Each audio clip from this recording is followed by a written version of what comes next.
Que el Señor le bendiga. Bienvenido a una edición más de Apocalipsis, la revelación. En esta ocasión estudiaremos el capítulo 21, los cielos nuevos y la tierra nueva. En el capítulo anterior, aún vimos la maldad en los hombres, cuando al dragón se le permitió ser suelto por un breve tiempo que aprovechó para engañar a la humanidad que sobrevivió a la guerra de Armagedón y que vivió en la tierra durante el milenio. Los convence para que intenten atacar a la ciudad amada, Jerusalén, el cuartel general de Cristo en la tierra. Dios les destruye enviando fuego del cielo que los consume por completo. Después de esto, Juan cambia de escenario para transportarnos muy posiblemente al cielo, en donde se desarrolla el llamado juicio del gran trono blanco, en donde todos son juzgados y quienes no se hallaron inscritos en el libro de la vida fueron lanzados al lago de fuego, lugar a donde el dragón también fue lanzado y en donde estaban las dos bestias, el anticristo y el falso profeta, además de la muerte y el infierno. Verso 1. Vi un cielo nuevo y una tierra nueva, porque el primer cielo y la primera tierra pasaron y el mar ya no existe más. En el capítulo 20 vimos el destino final de los impíos, pero ahora Juan nos narra el destino final de los redimidos. Aquellos que llevan para este tiempo 1007 años al lado de Cristo. 7 de ellos en el cielo celebrando las bodas del Cordero para después trasladarse a la tierra en donde por 1000 años fungen como un reino de sacerdotes, gobernando sobre toda la humanidad, como leemos en Apocalipsis 26. En Apocalipsis 20:11 leímos que la tierra y el cielo desaparecieron delante de Dios. En este texto podemos ver que se terminó la vieja creación que el Señor concluyó en tan solo 6 días, como leemos en Génesis capítulo 1 y 2. El apóstol Pedro en su segunda carta, capítulo 3, versos del 10 al 13, advierte que los cielos y los elementos serán fundidos, derretidos, del griego luo, con gran calor, con gran fuego, del griego kausu. Inicialmente Dios casi destruyó la vida humana y animal con agua, Génesis 7, 6 al 24.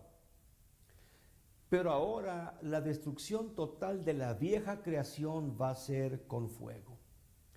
El mismo Señor Jesucristo advirtió acerca de la destrucción de los cielos y tierra en Mateo 5:18 y Marcos 13:31. Juan contempla ahora un cielo y tierra nuevos, del griego kainos, y que significa reciente, fresco. Este concepto ya había sido revelado al profeta Isaías 65:17 y 66:22. En esta nueva creación de Dios, el mar no existirá. ¿A qué podrá referirse este texto? Recordemos que Apocalipsis es un libro compuesto en su mayoría por simbolismos. El mar bíblicamente representa a la humanidad agitada, en caos. Es el lugar de donde salió el anticristo. Antiguamente se tenía un gran temor a este enorme cuerpo de agua, debido a que en él muchos perdieron la vida. Juan nos asegura que este siniestro lugar simbolismo ya no existirá más. Ahora todo es una perfección absoluta.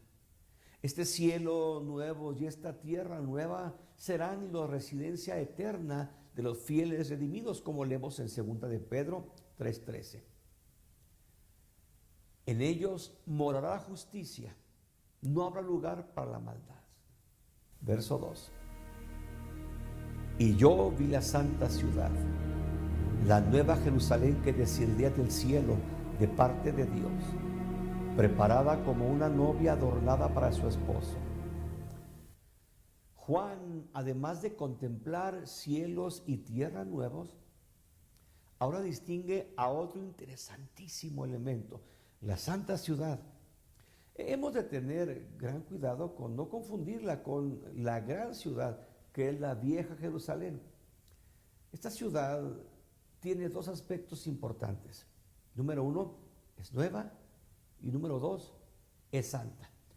La vieja Jerusalén fue contaminada e incluso fue llamada en sentido espiritual Sodoma y Egipto durante la ocupación de la bestia, como leemos en Apocalipsis 11:8. Esta nueva Jerusalén es llamada santa, de griego agios, y que significa reservada, apartada, exclusiva. Cuando Juan la contempla, la ve descendiendo en tiempo participio presente. Descendiendo, es decir, cuando se percata de ella, la ciudad está bajando mientras Juan está narrando este episodio. Posiblemente esta ciudad existía desde antes de la escritura de este versículo, como leemos en Hebreos 12, 22 al 24. E incluso es posible, sin garantizarlo, que sea el lugar en donde por 7 años residimos con Cristo en el cielo. Precisamente el lugar de donde Juan manifiesta que desciende a esta ciudad, como leemos en Juan 14:2. La ciudad está ataviada hermosamente como si fuese una mujer a punto de casarse con su esposo. Este texto no dice que es la novia de Cristo. La novia del Señor es la iglesia. Simplemente Juan dice que está ataviada como, del griego hos, y que significa similar, de cierta manera, como si fuera. Es decir, la ciudad está adornada como si fuera una novia, pero no afirma que la ciudad sea la novia.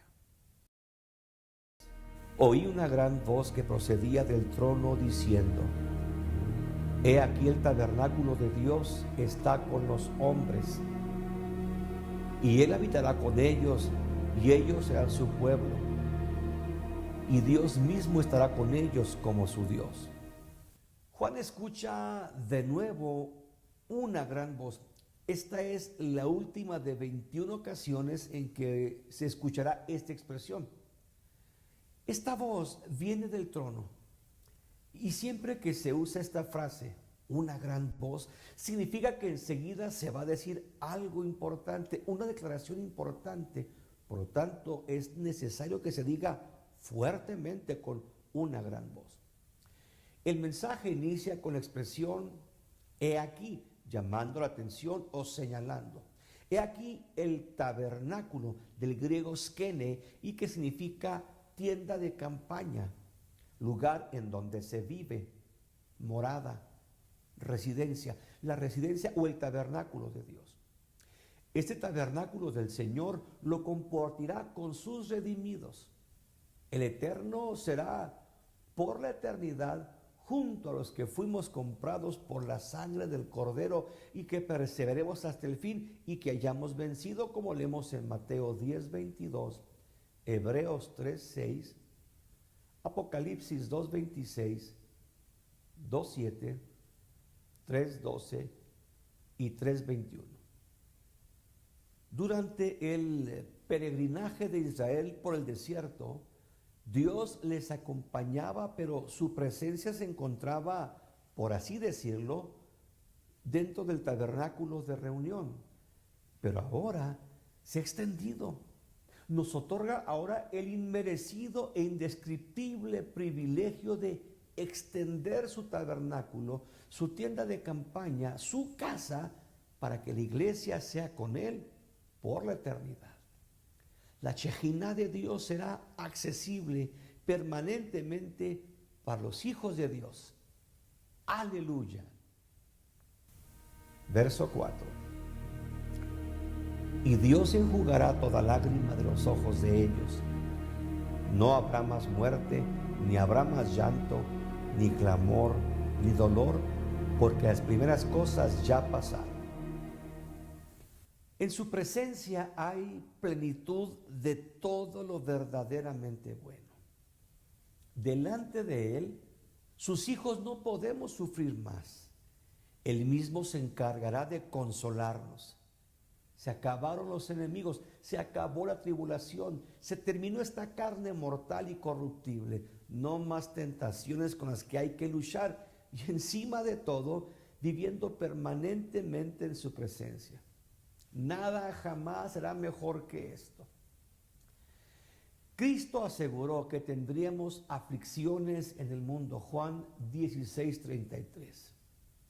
Él nos garantizó persecución. Lucas 21:12. Nos ofreció cargar una cruz. Mateo 16:24. Pero también nos garantizó a todos aquellos que lavemos nuestras ropas el derecho al árbol de la vida y el acceso a las puertas de la nueva Jerusalén. Apocalipsis 22:14.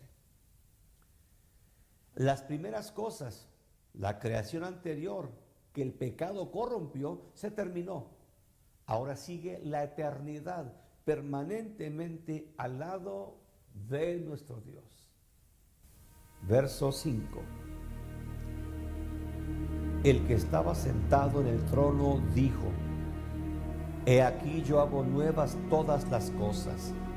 Y dijo: Escribe, porque estas palabras son fieles y verdaderas.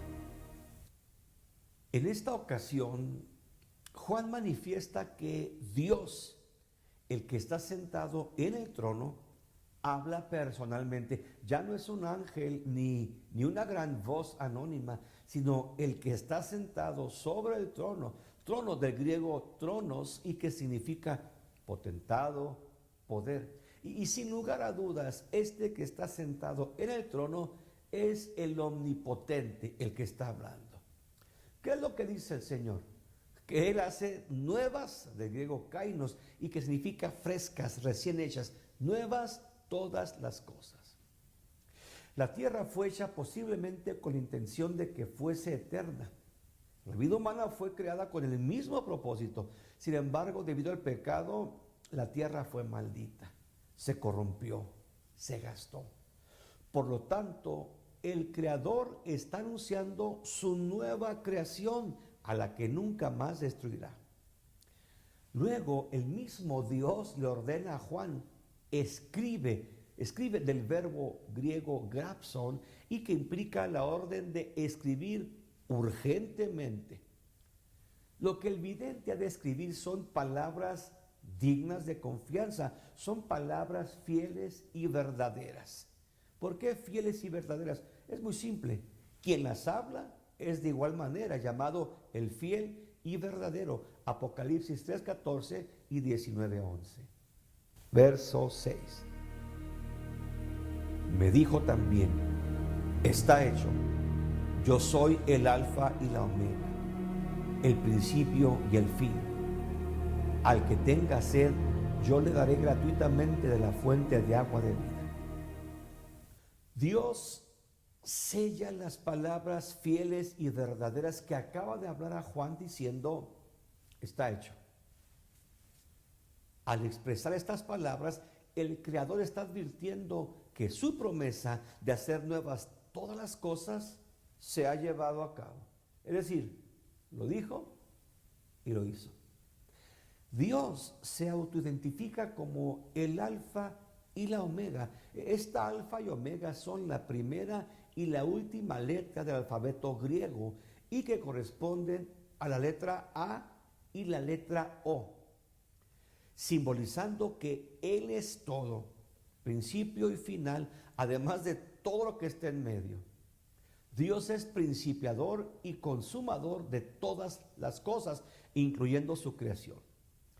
Interesantemente, este epíteto o este apodo lo utilizó anteriormente en Isaías 44:6 y ahora lo utiliza en este verso, además de Apocalipsis 1:8 y 1:11.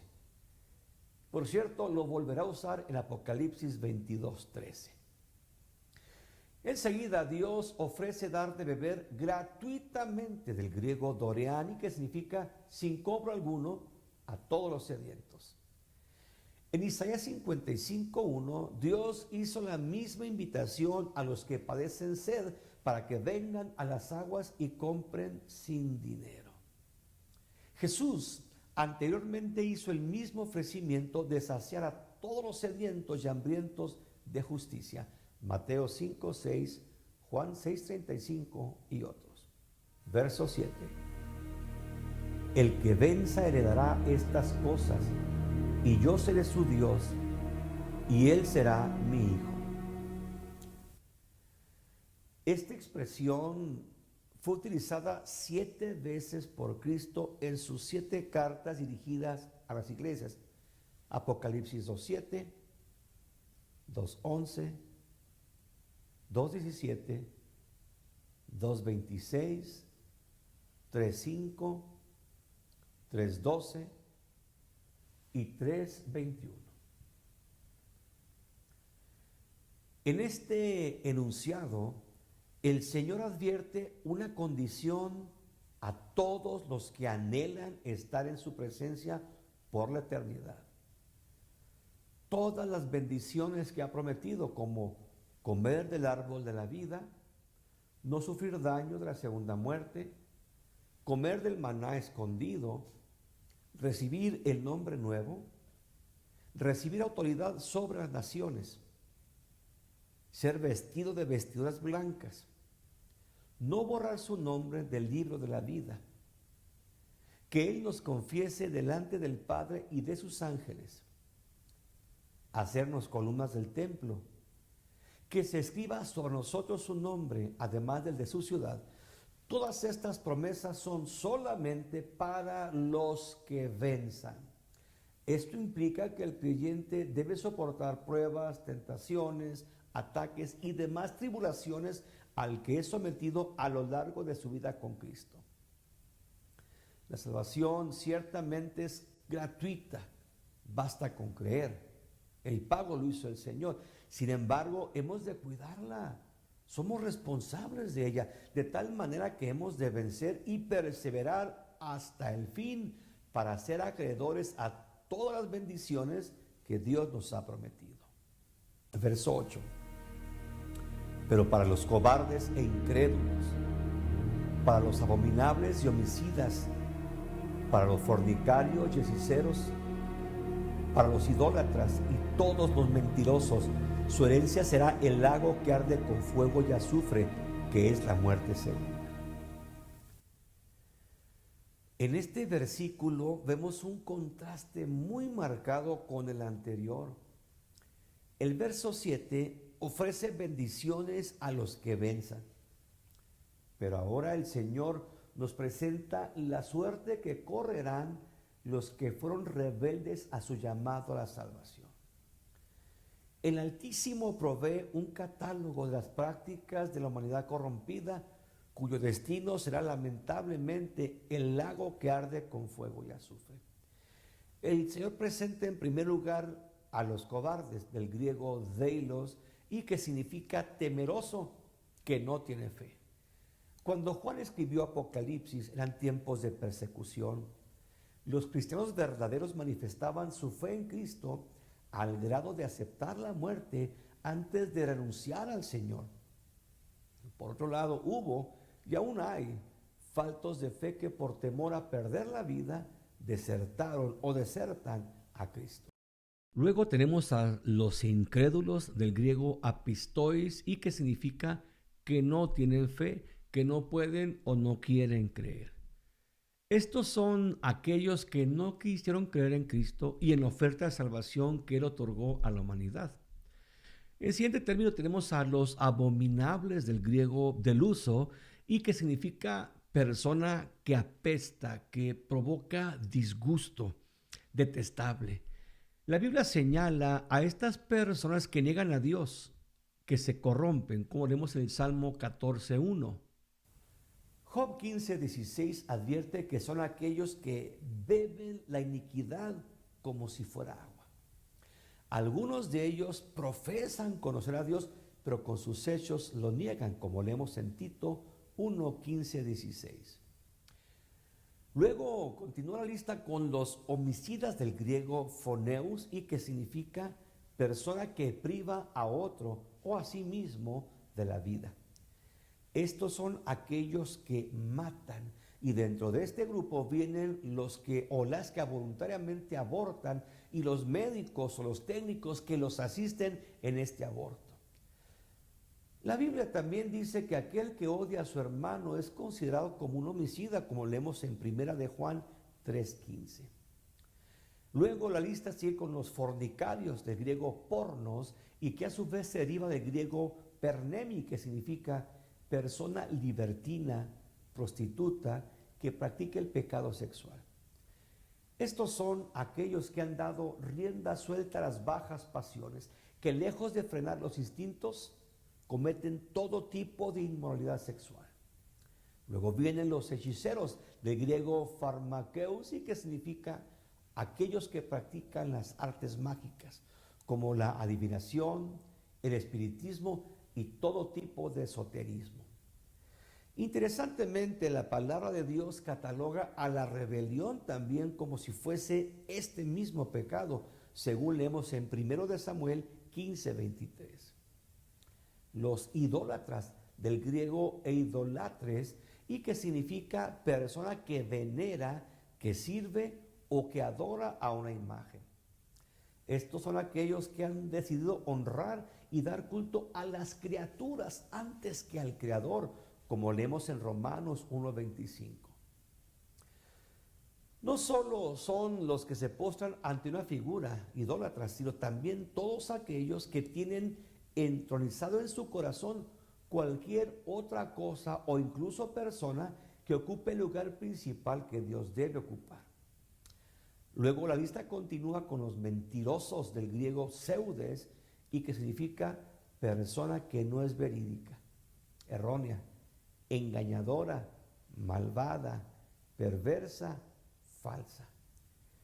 Estos son todos los que dicen mentiras, que practican constantemente el mentir, pero que además, dice el maestro, el doctor Francisco Lacueva en su comentario a Matthew Henry, son aquellos cuya vida es una mentira. Son aquellos que viven una farsa, una vida hipócrita. Son los que viven amando y haciendo la mentira. Esta condena del lago de fuego afirma el Señor que es la muerte segunda, de donde no hay lamentablemente escapatoria. Verso 9. Vino uno de los 7 ángeles que tenían las 7 copas llenas de las 7 últimas plagas y habló conmigo diciendo: ven acá, yo te mostraré la novia, la esposa del Cordero. En Apocalipsis capítulo 16 leímos acerca de 7 ángeles que tenían 7 copas que contenían la ira de Dios y que fueron derramadas sobre los moradores de la tierra durante la gran tribulación. Precisamente uno de este grupo de ángeles es comisionado para que le muestre a Juan a la novia, la esposa del Cordero, hablando de la Nueva Jerusalén, lugar en donde la iglesia, la novia de Cristo, ha de residir. Verso 10. Me llevó en el espíritu sobre un monte grande y alto, y me mostró la santa ciudad de Jerusalén que descendía del cielo de parte de Dios. Juan es llevado en el espíritu, es decir, es llevado en un éxtasis. Posiblemente ahí tuvo visiones, al igual que en Apocalipsis 1:10, 4:2 y 17:3. Este ángel lleva al vidente sobre un monte muy alto, o más bien dicho, sobre una montaña, porque usa la palabra griega oros, que significa justamente esto. Juan posiblemente esperaba ver a una mujer, sin embargo, el ángel le muestra a una ciudad a la cual el ángel identifica como la santa ciudad de Jerusalén.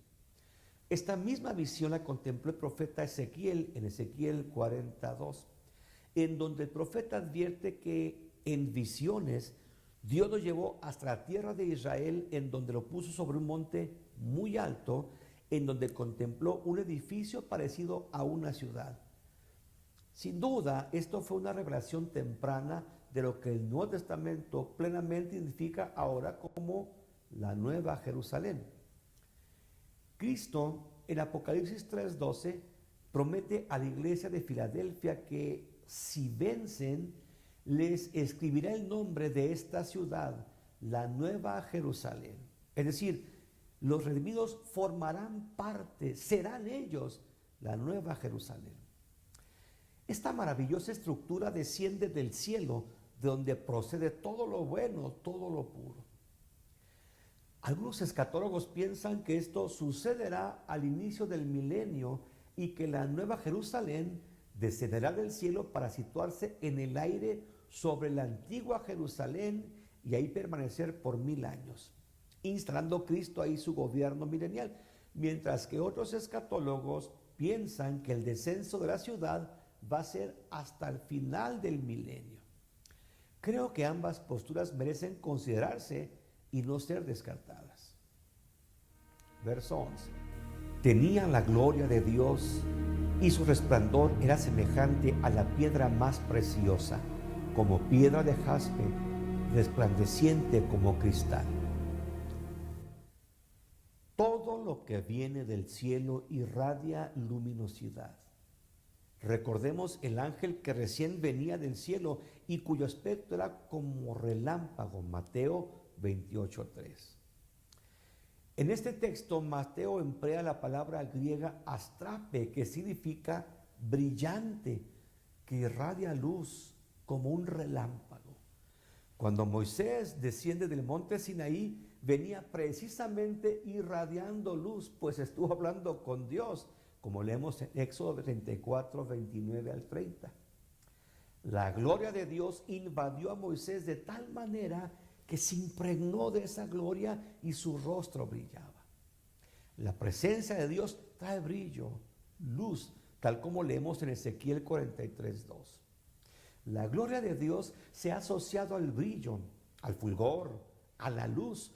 Por lo tanto, no es sino normal que la Nueva Jerusalén, que viene precisamente de allá, sea luminosa, resplandeciente. Está la gloria de Dios que incluso la ciudad no tendrá necesidad de sol ni de luna, pues la gloria del Señor la iluminará y el Cordero será la lumbrera de esta amada ciudad. Apocalipsis 21:3. Por otro lado, Isaías 60:19 manifiesta que el sol no servirá de luz, sino que el Señor mismo será la luz perpetua. Juan compara el resplandor de la ciudad con la piedra más preciosa y como a jaspe resplandeciente, más bien transparente, porque Juan emplea el adjetivo crutalizo, que significa claro, diáfano, transparente. Esto simboliza que en esta santa ciudad nada habrá oscuro, oculto, sino que todo será perfecto, limpio, transparente, diáfano. Verso 12. Tenía un muro grande y alto, tenía 12 puertas y a las puertas había 12 ángeles y nombres inscritos que son los nombres de las 12 tribus de los hijos de Israel. Juan continúa detallando las cualidades de la ciudad. Ella, dice Juan, tenía un muro muy alto, es decir, nadie la podrá atacar. La maldad se terminó, por lo tanto, esto muy seguramente simboliza la perfecta seguridad y protección que la ciudad tendrá. Isaías también profetizó acerca de la seguridad de los muros de esta ciudad, como leemos en Isaías 26:1. El profeta Zacarías asegura que Dios mismo será el muro de la urbe celestial y que su gloria estará en medio de ella. Zacarías 2:5. Esta metrópoli también tiene 12 puertas, más bien portones, ya que se usa la palabra griega pulón, que significa lo anterior. Estos portones son resguardados por sendos ángeles que están sobre, de griego epi, que están sobre dichos portales. Los portones tenían escritos los nombres de las 12 tribus de Israel, posiblemente los dinteles, indicando que esta ciudad está reservada para el pueblo de Dios, tanto judíos como gentiles. Ezequiel 48, 31 al 35 describe lo mismo interesantemente respecto a las 12 puertas de esta ciudad. Verso 13. 3 puertas daban al este, 3 puertas al norte, 3 puertas al sur y 3 puertas al oeste. La ciudad tiene 4 lados. Cada uno de ellos tiene 3 puertas. Cada puerta tiene el nombre de 3 tribus de Israel, completando 12 en su totalidad. Verso 14. El muro de la ciudad tenía 12 fundamentos, y sobre ellos los 12 nombres de los apóstoles del Cordero. Mientras las puertas de la ciudad contenían los 12 nombres de las 12 tribus de Israel, los 12 fundamentos de ella contienen los nombres de los 12 apóstoles de Cristo. Esto seguramente representa a la iglesia gentil del Nuevo Testamento. La ciudad tiene fundamentos o cimientos. Precisamente sobre cada uno de ellos es que los nombres de los 12, seguramente excluyendo a Judas Iscariote y posiblemente agregando a Matías, quien reemplazó a Judas, o me atrevo a pensar que posiblemente el mismo apóstol Pablo, pero desde luego es una simple posibilidad nada más. Interesantemente vemos en el binomio 12 tribus de Israel, 12 apóstoles, la continuidad del pueblo de Dios, tanto antiguo como Nuevo Testamento. Dicho de otra manera, el pueblo del Señor inicia en Israel con el pacto abrámico y continúa con la iglesia neotestamentaria que nace el día de Pentecostés. Verso 15.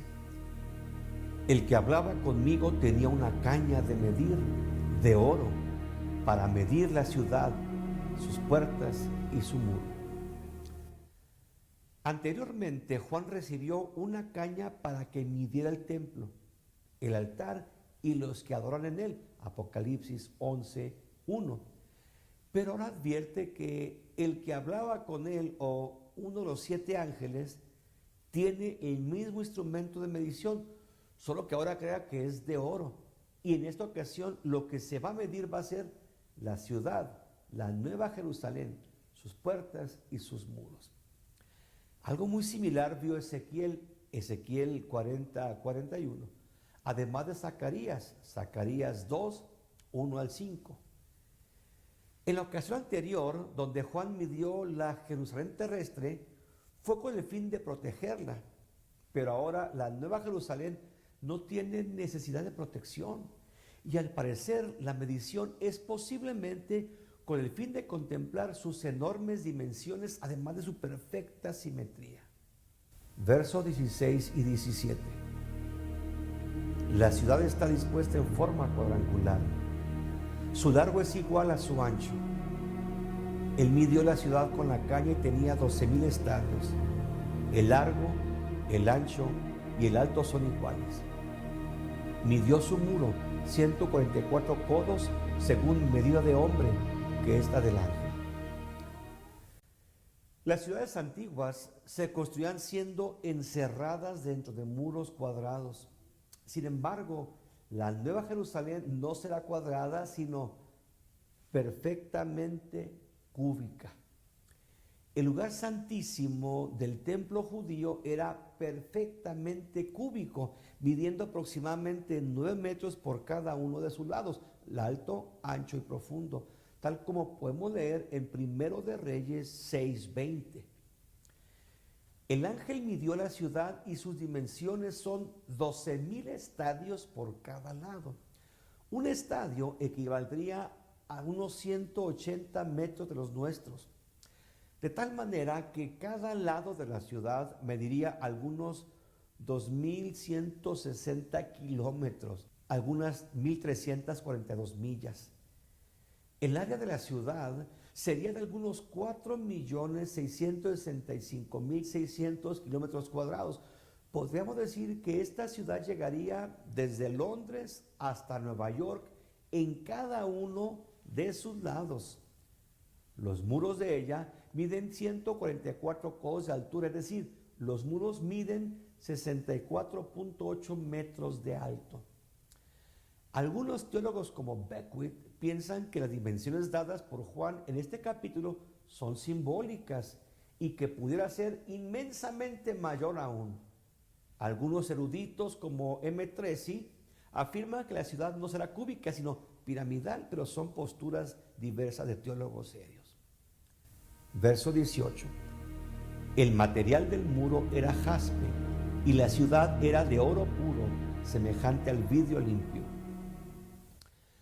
Ahora Juan intenta describir en lenguaje humano la gloria de aquella nuestra ciudad.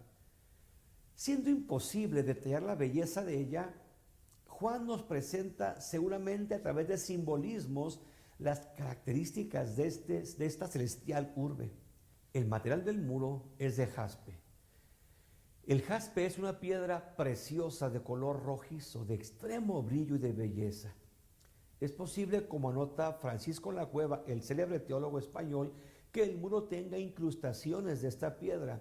Sin embargo, me parece posible que la totalidad del muro sea de jaspe, que ha sido posiblemente engarzada, ya que el texto original usa la palabra endomesis y que significa la estructura, la construcción.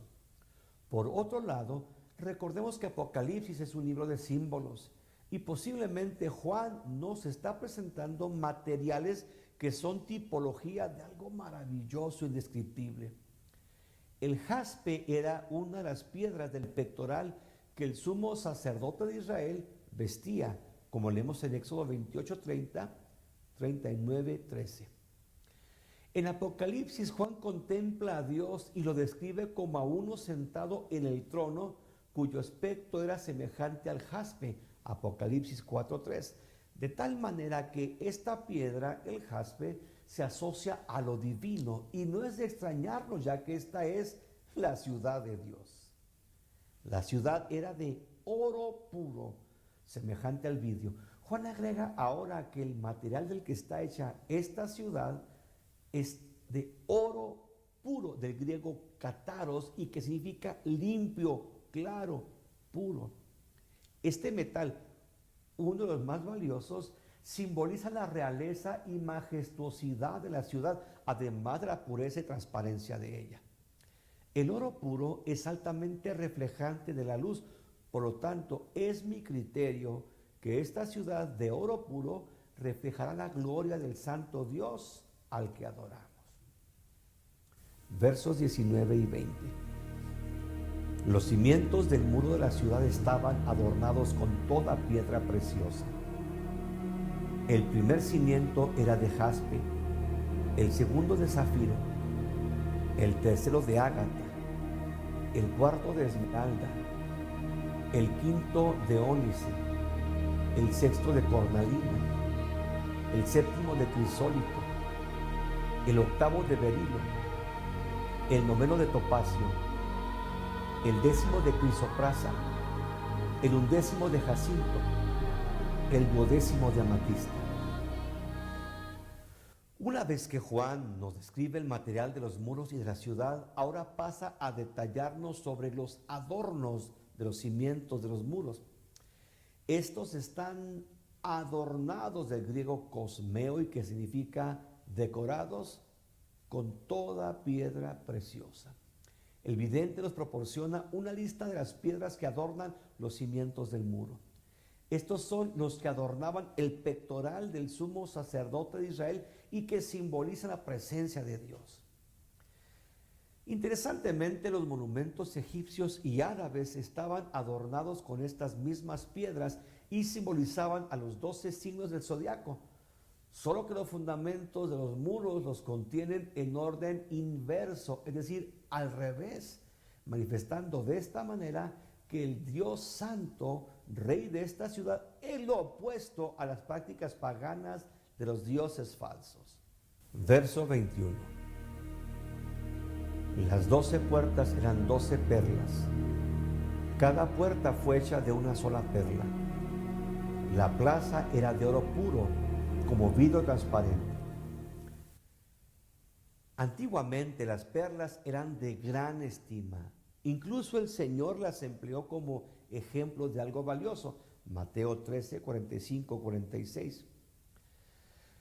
Para las familias de Israel eran tan importantes que procuraban poseer al menos una. Mientras más grande la perla, mayor el valor de esta. Entonces no podemos sino extasiarnos al pensar en la belleza de estas enormes perlas que serán de tal tamaño que servirán como puertas de acceso a la Nueva Jerusalén. Recordemos que las puertas van a ser enormes porque los muros van a medir 65 metros. Por lo tanto, sus puertas, las perlas, van a ser de un tamaño descomunal. La plaza, o mejor dicho, la calle, ya que la palabra original es la palabra plateia, que significa calle o incluso calles en plural. Estas calles son de oro puro, de tal pureza que es transparente, quizá hiperbolizando la esplendidez y pureza de estas avenidas. Verso 22. No vi en ella templo, porque el Señor Dios Todopoderoso y el Cordero es el templo de ella. Juan nos ha descrito algunas de las particularidades externas de la santa ciudad, pero ahora el vidente entra a este maravilloso lugar para narrarnos las características de ella. Seguramente el autor de Apocalipsis se sorprende al ver que no hay templo dentro de ella, ya que anteriormente el mismo Cristo le había prometido hacer columnas dentro de su templo a todos los que vencieran. Apocalipsis 3:12. Por otro lado, el Señor prometió a los mártires de la gran tribulación que estarían delante del trono de Dios y que le rendirían culto de día y de noche precisamente en su templo. Apocalipsis 7:15. Pero Juan advierte que no hay templo. ¿Por qué? Porque el mismo Señor Dios Todopoderoso y su Hijo el Cordero son el templo de esta nueva Jerusalén. La palabra griega para templo es naos y se deriva de la palabra naios, que significa residir, vivir. Dicho de otra manera, el templo es el lugar donde Dios se encuentra, en donde el Señor reside o se manifiesta. En la Nueva Jerusalén no habrá necesidad de un edificio en donde se adore, pues ahí estará el Altísimo, es decir, Dios estará permanentemente con sus redimidos en aquella tan anhelada ciudad. Por lo tanto, no va a ser necesario construirle un enorme edificio en donde vengamos a rendirle adoración. El apóstol Pablo ya había recibido algo de revelación sobre este maravilloso momento y lo escribió en su segunda carta a los Corintios, capítulo 6, verso 16. Dios mismo será el centro de la vida eterna.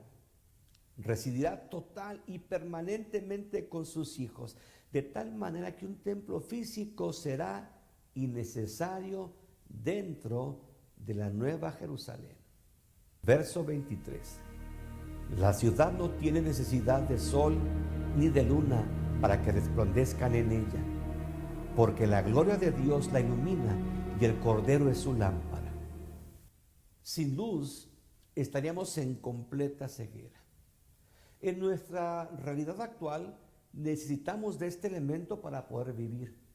Sin embargo, en la eternidad que pasaremos en la Nueva Jerusalén, no requeriremos de ningún tipo de luz, ya que establece el verso que la gloria de Dios la ilumina y el Cordero es su lámpara.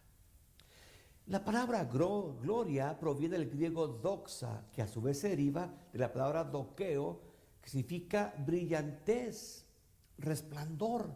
Al estar Dios presente y permanentemente en nuestra futura y eterna residencia, no habrá necesidad de sol, luna o ninguna otra fuente de iluminación externa, porque Él mismo nos iluminará. Dios ya había revelado al profeta Isaías sobre lo innecesario que sería la luz externa en la Nueva Jerusalén. Isaías 60, 19 al 20. Verso 24. Las naciones andarán a la luz de ella, y los reyes de la tierra llevan a ella su gloria. Este versículo nos presenta algunas dificultades de interpretación, al menos para mí. Existen dos posibilidades en cuanto al tiempo en que esta ciudad aparece: al final del milenio, en la creación de cielos nuevos y tierra nueva. Isaías 65, 17, 66, 22, segunda de Pedro 3, 13 y Apocalipsis 21, 1.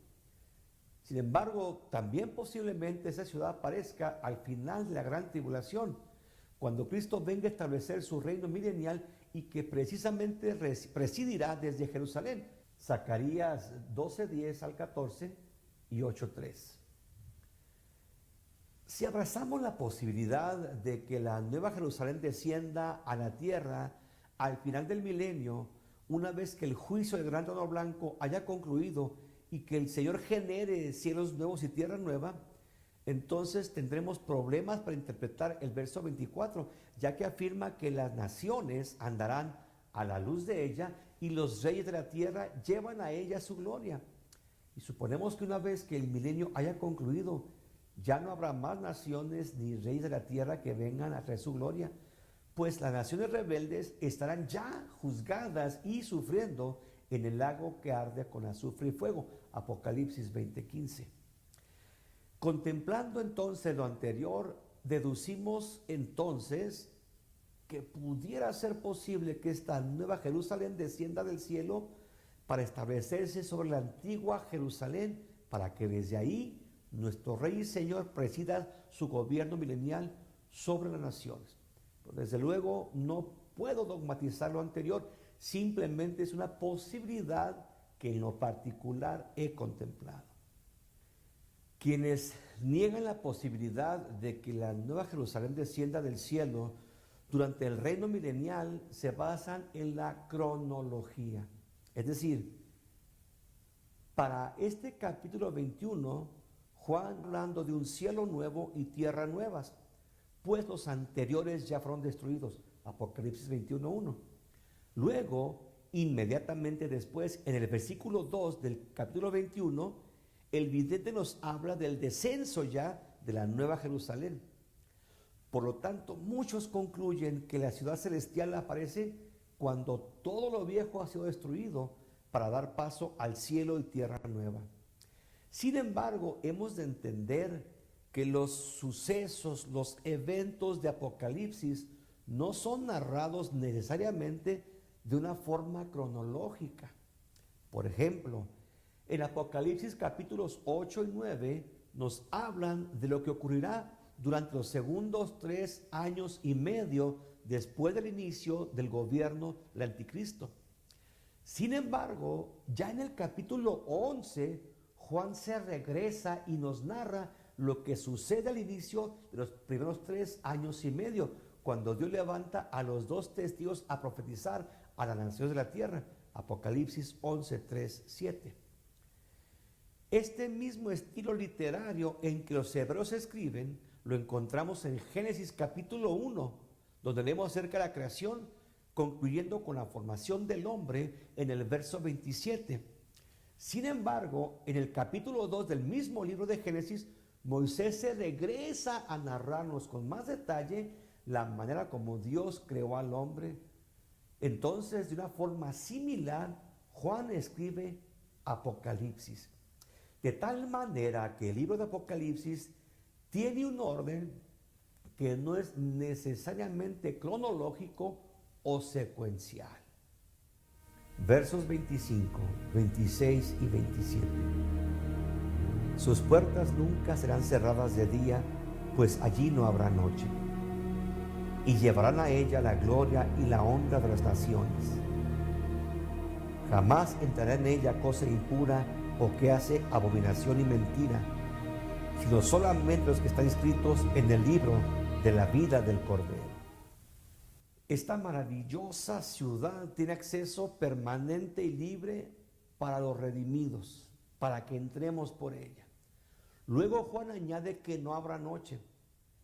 Ciertamente la oscuridad nos inflige temor, incertidumbre, pero aquí terminó todo esto. Pues la luz de Cristo inundará la ciudad, haciendo que las tinieblas y todo lo que éstas producen huyan permanentemente. Juan agrega que las naciones llevarán a la Nueva Jerusalén la gloria y la honra de ellas. Esto muy seguramente se refiere a las naciones que hayan sobrevivido a la guerra de Armagedón, donde ellas periódicamente traerán sus mejores tesoros, lo mejor de ellas, es decir, su gloria y su honra hasta esta ciudad para honrar al Rey de los Reyes y Señor de los Señores. El texto griego usa la expresión oume, que significaría nunca jamás. Esta es una doble negación que enfatiza la nula posibilidad de que algo suceda.